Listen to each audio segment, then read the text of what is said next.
I want to talk about the good, the bad, and the ugly of Malazan Book of the Fallen.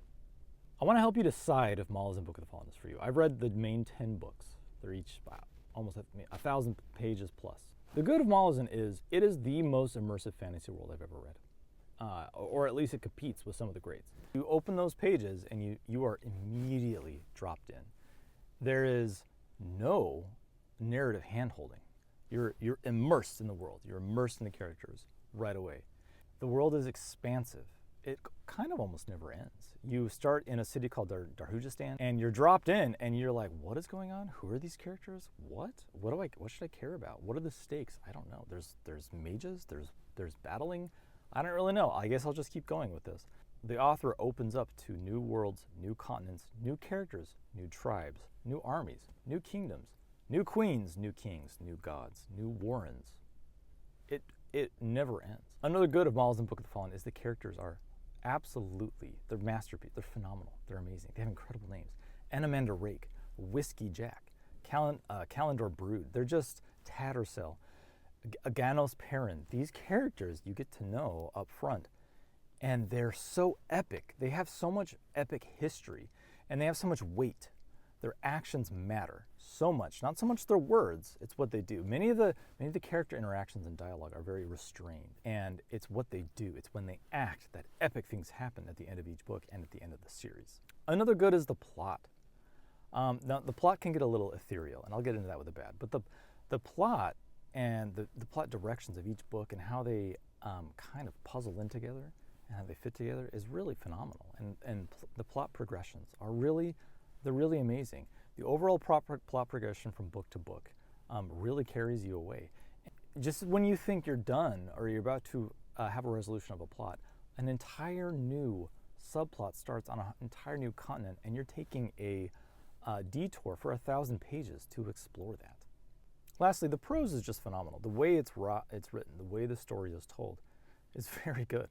Steven Erikson knows how to put sentences together. His prose is beautiful. He has really deft social commentary. A lot about there is some capitalistic commentary there as well, and that prose and the way he puts it together is really beautiful. Let's talk about the bad of Malazan Book of the Fallen. There is no exposition. Steven Erikson does not do exposition. He doesn't really care about how you're going to experience his books. He just drops you in, and that's good. A lot of time, when you're writing advice, the most common writing advice you hear, which is a little controversial and kind of BS, is, show, don't tell. And he does that to the extreme, and it becomes a deterrent because you need narrative handholding. When you have 10 books and plus more, when you have that much, you need narrative handholding. You need some exposition.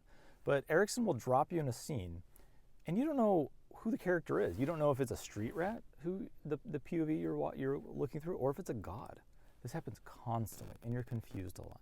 So one of the bad parts, or maybe it's good, depending on what kind of reader you are, is you kind of have to take notes. You kind of have to do homework to understand this series.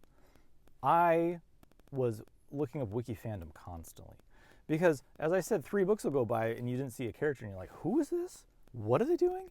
You got to go and look it up, and I did that many times, and it helped. It definitely helped. It helped me bring together what was going on. Another bad is that all those great characters I was telling you about, they're not on stage enough. These epic characters, they're not around enough. And their motivations are so inscrutable and so opaque. They show up, they do something, they leave. And who's on stage? A lot of it, I'm not joking here, a major bulk of this series is soldiers talking to each other. I'm not joking. Soldiers talking in a trench. Now, it's good dialogue, it's fun, these are fun characters, I'm not saying it's bad. But that is a lot of this series. The characters you want, the characters that he makes you fall in love with, that you want to read about, they're gone a lot. The ugly for me, and this is just my opinion, take it with a grain of salt. I don't like how the 10-book series ended. I was personally disappointed with how it ended. I don't think there was enough resolution. I think a lot of plot threads were left flapping in the wind. And that personally I was disappointed by, and it kind of soured my experience with all 10 books because I felt like everything should be leading to a certain point, and it did.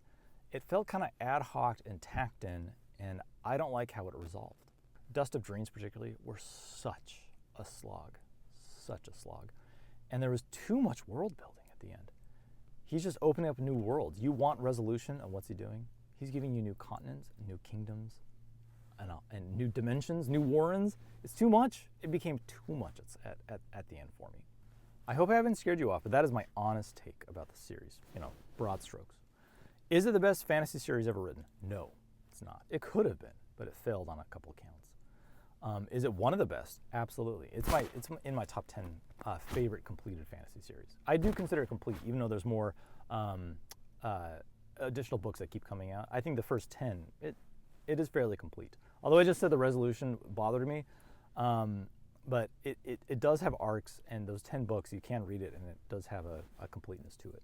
Here's what I suggest you do. If I haven't scared you off from this series, you should commit to reading the first 3 books.